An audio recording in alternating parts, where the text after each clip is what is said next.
Eldridge, and welcome to Eldridge and Company. In 1974, Andy Humm was president of the Gay Student Union at the University of Virginia. Since then, he's been a radio and television host, a commentator, a reporter, an editor, a public health educator, a teacher, and critic. But always he's been an insistent activist and compelling advocate for human rights and equality for all people, but especially for those who are gay, lesbian, bisexual, and transgendered. So, welcome. Well, thank you.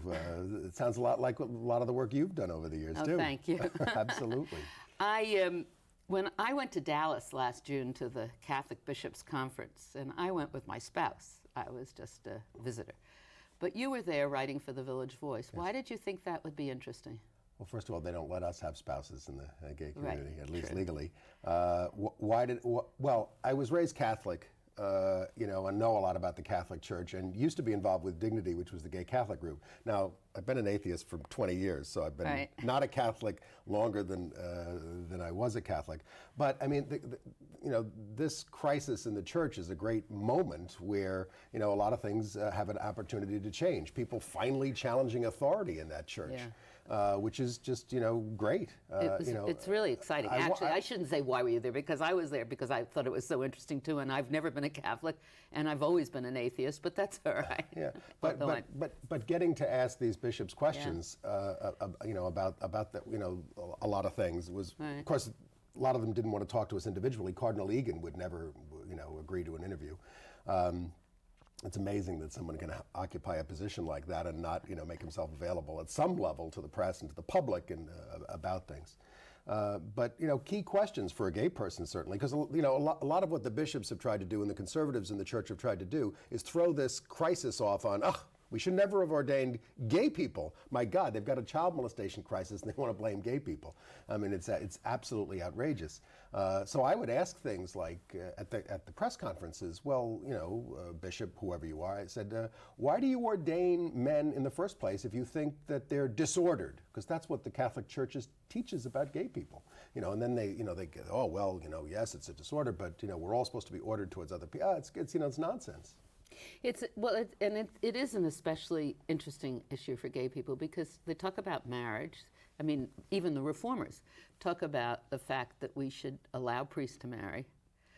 But the same reason is that we should allow, since gay people aren't allowed to get married, we should allow gay couples, right, to be ordained. Or if you want to become more inclusive, that women should be able to be ordained also. Well, I have to say, in the year 2002, I do not understand how a thinking person can belong to a church that says that women are not capable or intrinsically not capable of taking leadership roles, unless you're Mother Teresa or something. That gay people are disordered. I mean, these are hateful teachings. Suppose the church taught that, as the Mormon church used to teach, that blacks couldn't hold leadership positions. Well, they had to change that in 1970. They got a revelation that blacks could hold leadership positions so that Mormons were not embarrassed to be in society. I think Catholics should be embarrassed to belong to a church that doesn't allow women to be priests and that teaches that gay people are disordered. I mean, that stuff should be very embarrassing to them. And that goes from, where's Mario Cuomo, for instance, on this? How can you be a member of a church like that? And this goes for a lot of other religions. This is something we're all going to have to deal with. You can't just say, my dear gay friends, and then, I realize that Catholics, Jews, conservative Protestants are a bigger constituency than gay people that you might want to appeal to as a politician. But you can't have it both ways. And also to include the marriage, don't you think? Or well, of course. The Catholic Church teaches, again, that any act of homosexuality is, of course, a sin. You can be forgiven for it, but if you get yourself into a relationship with someone, you can't be forgiven for that. You can be forgiven for tricking on the weekends, but you can't be forgiven for being in a relationship, in a good relationship. Although I have to say, when I was a Catholic, there were priests in the confessional who would say, find yourself a nice guy and settle down, and stop, screwing around on the side, So that there's a double standard there, of course. So you were, in 1974, you were president of the Gay Student Union at UVA? Well, nobody else would run. What was that like? Nobody else would run. How many people were there in Well, I went to the group, look. When did the group start? Probably in about 71, you know, when I started to go to school there. I actually remember living next door to the president of the Gay Student Union, or near him, wouldn't speak to him in the beginning. I mean, this gay stuff was like, oh, well, you know, it's wrong. I thought it was wrong. I knew I was, but I just thought, you know, it's wrong, I can't do it, that's the way I'm gonna have to live my life. Yeah. I finally found a guy to be with, and he said, you know, if you ever tell anybody that we're doing this, I'll leave you. And I said, well, why would I tell anybody? I'm having a great time, you know, and why would you want anybody to know about this anyway? It's disgusting. You know, it's just gonna get us into trouble. But then, of course, it was a very tempestuous relationship, and he left me anyway, and I was all alone. And then your friends don't even know why you're upset, why you're this kind of stuff. So that's why I went to the Gay Student Union, because I was lonely, and I didn't know any other gay people. And at the meeting I walked into, they were trying to elect a president, and they couldn't, because nobody wanted to put their name on the thing that had to go to this, you know, the university administration. And I said, what's wrong with you people? I said, I'll do it. You know, because I was kind of down, you know, so I did it, and you know, we had eventually we were like boycotting restaurants that didn't let gay people in, and challenging the administration, and that felt great, that activism, which I'd never really done. I'm just a white boy from the suburbs who played a lot of golf, you know, that kind of stuff.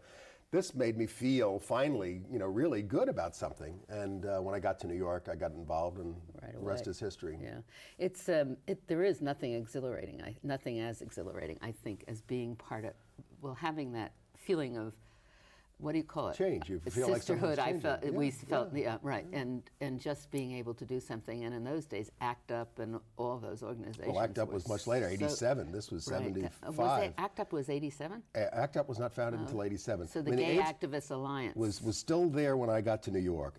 Gay Activist Alliance started right after Stonewall, or maybe 6 months after Stonewall, 1969, 70. Yeah. That's when I was at City Hall. Yeah. Well, by the time I got to the Gay Activist Alliance in New York, it was a pretty small group, but there was still a lot of activists, and you know, we were still fighting. You know, we hadn't passed a gay rights law in New York until 1986. So when I came to New York, that's what I did for the first 11 years, was work on that gay rights bill, the very simple, which we still don't have in New York State, by the way. It's all a discussion right now, right? Since it's a gubernatorial election. Excuse me, but it seems that now the Pataki has pulled so far ahead. Will you still get that law? Look, the law is going to pass eventually just out of inertia, which is almost what happened with the city law. New York, you may think of as a liberal area. New York is way behind the rest of the country. Washington, D.C. Totally. Washington, D.C. passed a gay rights bill in 1974. We passed it in 86.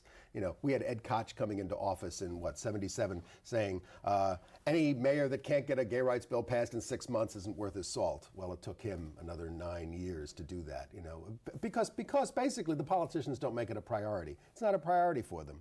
You know, they're for it, sure, but I mean, it's not, you know, a crucial civil rights issue. Well, in 1969, it was still not a public issue. And I was a pretty well-informed liberal person who went to work at City Hall with John Lindsay as a special assistant. And I will always remember the first time, it was right after Stonewall that I started, I think, and a guy came in, Mark Rubin, and Still around? He looked like me. That was the first fascinating thing. He had thick, dark brown curls, and in those days my hair was really dark brown. And I just thought I was talking to myself. He was a school teacher, married with 2 kids, I think.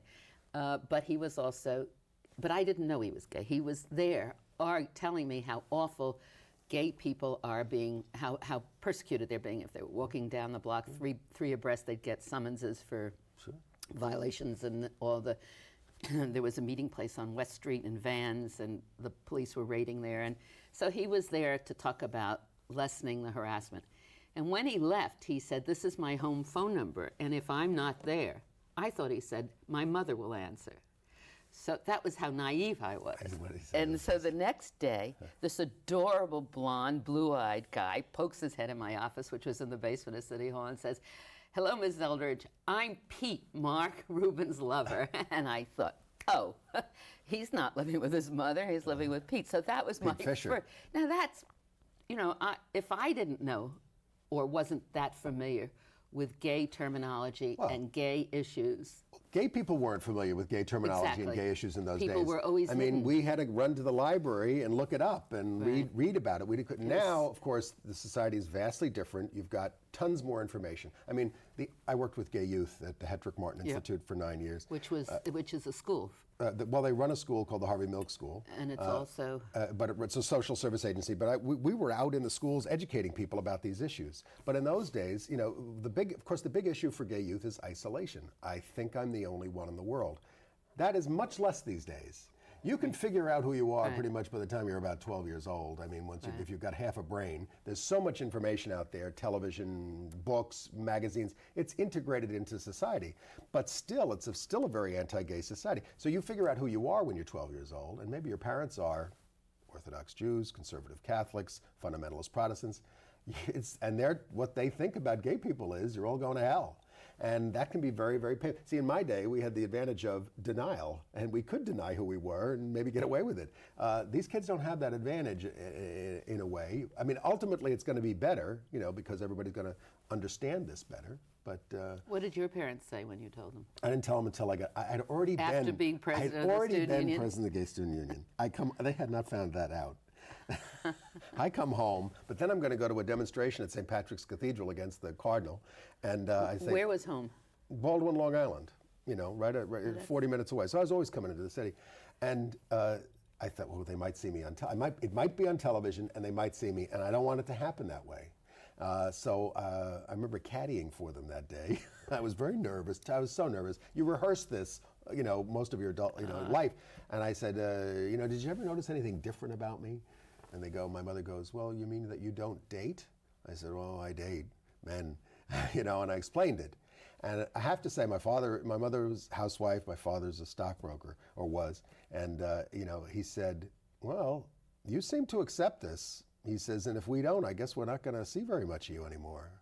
I said, that's very good for a Republican to figure that out. And he was good.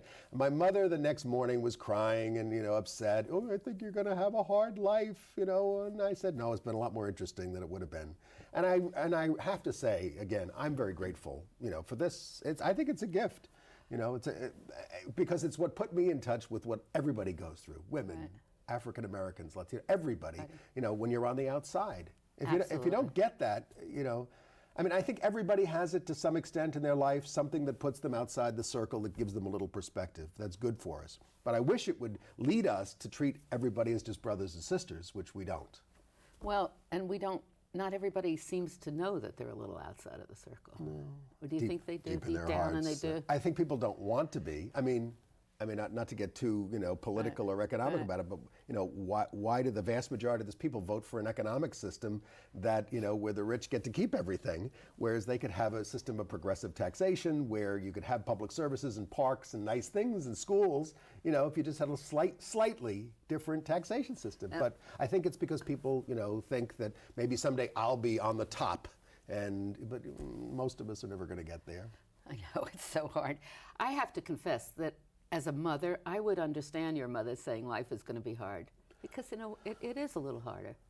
Oh, when you tell your parents, you're thrusting them into a closet that they did not choose either, that they now have a gay child and they got to deal with this. I mean, I think they understand it's more than that. I don't think it's necessarily being a gay child. It's that there is still so much rejection and hostility. Sure. Well, and you don't want your child. I mean, God. No, I would never tell my mother, like, you know, when I was chased down the block with Right. baseball Yeah, bats or getting right. all the death threats that I used to get. Or how I many wouldn't- times have you been I arrested? wouldn't tell her. they Well, know if I about was that? arrested, I was proud of that, Oh. but not for sodomy. But you know, in those days there was a sodomy law, and I had friends yes. who were. We had a sodomy law in New York State until 1980.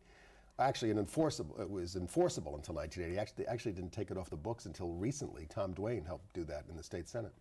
But it's such a difference in the reaction. I remember Alan Roscoff, who's another activist and has been around for years. And when I first met him, he was a student at York College and used to call me up and say, now I'm going to get arrested. I'm going to chain myself to Mayor Lindsay's desk tomorrow. Watch out for me. When he told his parents, they stopped talking to him, right? Well, they and the saw, father still they saw until he him died. on television Is that how it happened? and sat Shiva, essentially, and didn't speak to him for another 25 years. They lived in Queens. And this is the kind of, well, we've heard even worse stories And of he parents he had to move throwing, out, or that, yes, yes. parents throw the belongings out on the street. There's a group called the Parents and Friends of Lesbians and Gays, a parent support group, so parents can go and learn to accept this, and they do, and they accept it much quicker than they ever used to. So have we come? It's been quite. You've seen a lot of progress. Tremendous. Right. There's no, but you know, we're still not. It's still not on a par with, you know, with other groups. It's still okay to discriminate against gays. I mean, you know, Hillary Clinton, who I'm sure most of the country sees as this crazy liberal. I don't think we see her that way in New York. But she does not support the right of gay people to marry. Chuck Schumer does not support the right of gay people to marry.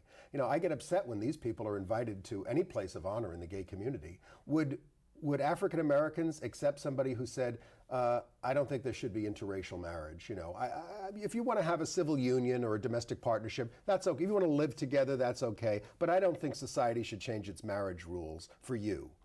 I think that's horrible and hateful. It's so interesting because people who consider themselves civil libertarians and liberals, they still have that very blank spot, right? Discomfort.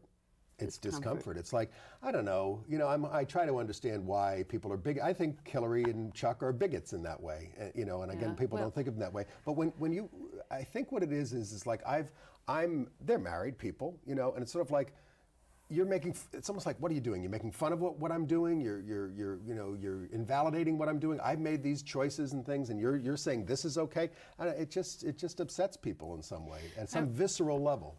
I remember when in Florida, what's her name? Anita Bryant. Sure. And that whole 1977. campaign.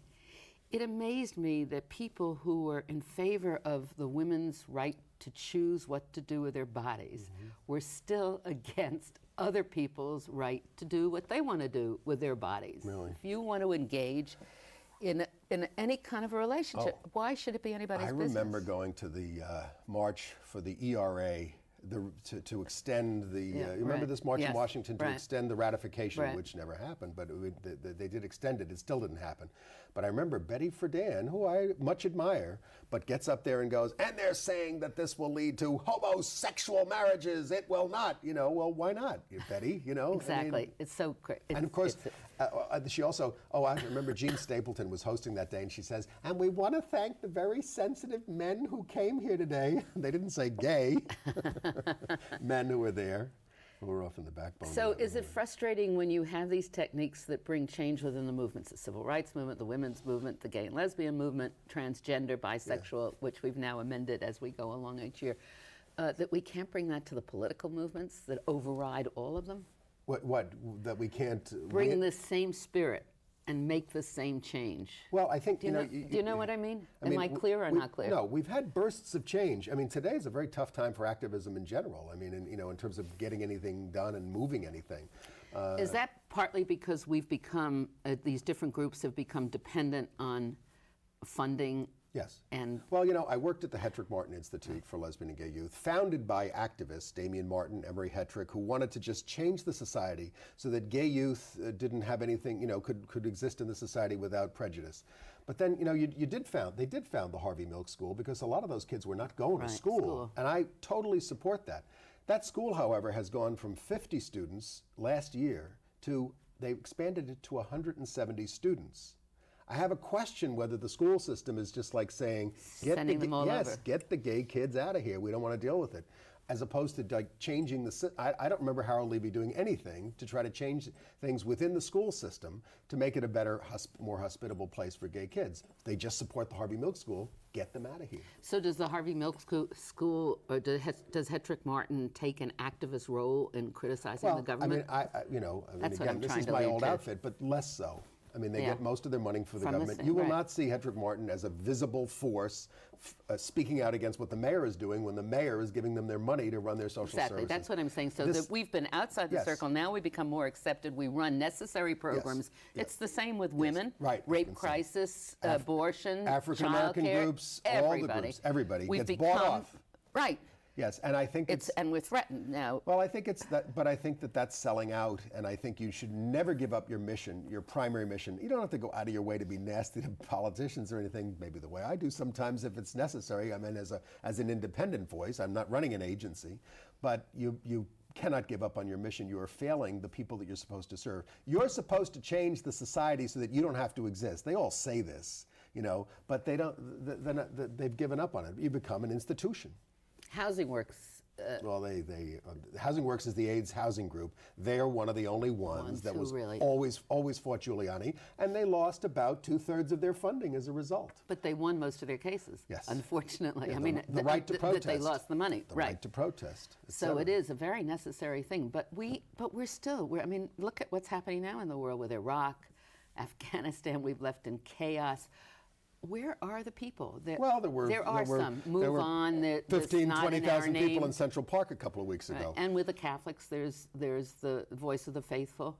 Have you been to any of those chapter meetings? Well, I'm not a Catholic, and I'm not, I I'm not see. So you faithful to wouldn't their go. thing. But it's a very interesting phenomenon. It is encouraging to see that Catholics might finally want to grow up and stop worrying about what Daddy says and start standing up for themselves and run their own church. Most people do run their own churches.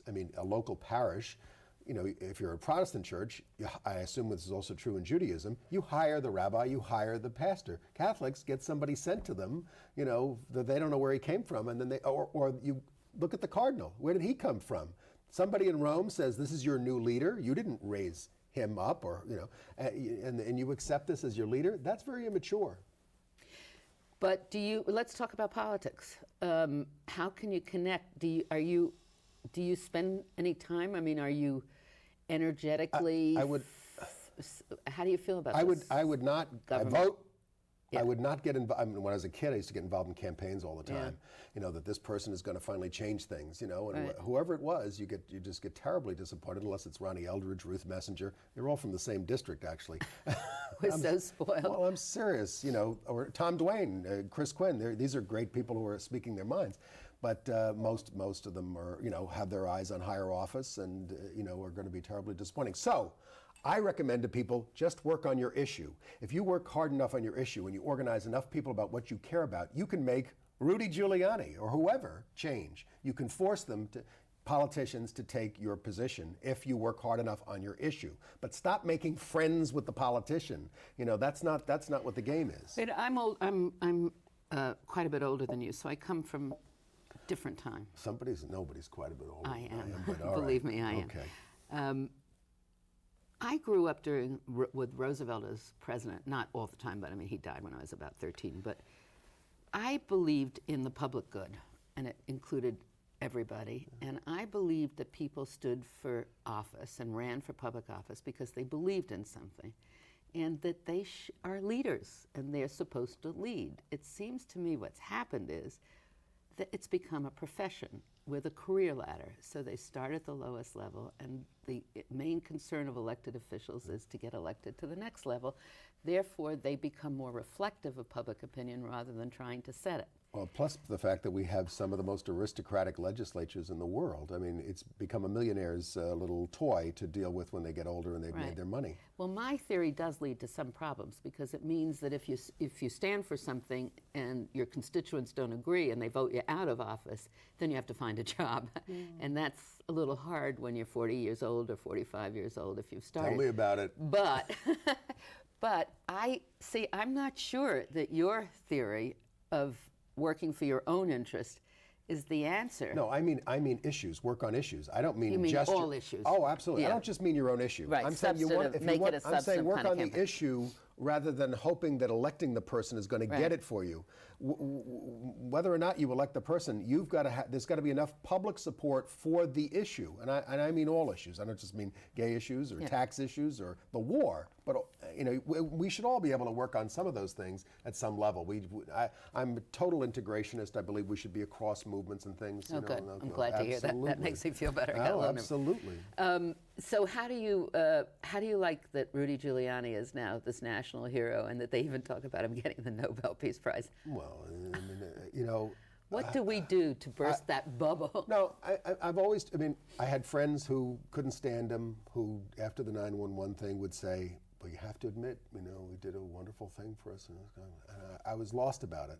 I got so angry at him so quick during the 9/11 period because he has such contempt for democracy that he started to say, well, the election doesn't matter, and I don't care if you vote. Well, if you feel like voting, vote. That stuff, I was starting to feel a little bit better after 9/11. This was a couple of weeks later, and all of a sudden I just got sick again. I got sick again that this guy was leading the city. I think people needed, again, it's almost like the Catholics, they needed daddy. They need daddy. And, Right. which is sad, and again, immature, that's what people were responding to. And also, of course, you didn't have a visible president of the United States. You got a numbskull in Right. there. So they turned to And him. it's interesting because the city didn't react well. I mean, we're still arguing about helping small business. We're still arguing about the undocumented workers. We're still arguing about whether the fire and the police department knew what they were doing. I mean, there was really nothing. And his what was the command center blew up the first minute. I mean, which we all opposed and knew was stupid from the beginning, right? Yes, and you have he's a press been able to separate you have a himself from press all in of New this. York. You have a press in New York that never held his feet to the fire on those things. I mean, has he even been asked about like his administration and the fact that he had, Ray Harding's son, which was Russell Harding, who was a racist dog who was looting the place. I mean, this was one of his chief aides. Has he been held responsible for that? They don't even Giuliani and Associates won't even answer questions about that. But thank God Tom Robbins wrote that great series in the Village Voice. What do you read? What periodicals do you read? Well, I read The Voice, I read New York, I read The New Yorker, I read The Nation, I read The Progressive. I can't read everything, but I try Do you to read The keep up. Times? Oh, absolutely. I mean, The Times. Post? Actually, I'm down to I used to read 4 papers a day. I'm down to The Times and The Post. My old boss, Frank Reisman, I still hate The Post, of course, but he said, you must read your enemies. You got to see what they're saying. And it's only a quarter. And it is worth a laugh sometimes. Well, isn't it? it's a deeply bigoted paper, but Yeah. we used to meet with them and try to get them to be better on gay issues, and they said, well, we are in their Australian accents, we are a committed right-wing newspaper, Mr. Hobben, So you wouldn't change your life for anything? Oh, well, I kind of, I probably should have been smarter about career and, building up a pension or something like that, but That is the hard part about being independent. Yeah. It is. It's an exciting life, and it's been filled with all different kinds of experiences. Listen, I mean, again. And it's only, how old are you? I'm entering my 50th year here. Oh my God, you're so young. I know, but look at all this 49. gray. Well, At you least can I always still have my change it the hair. way I have. I've made it plaid.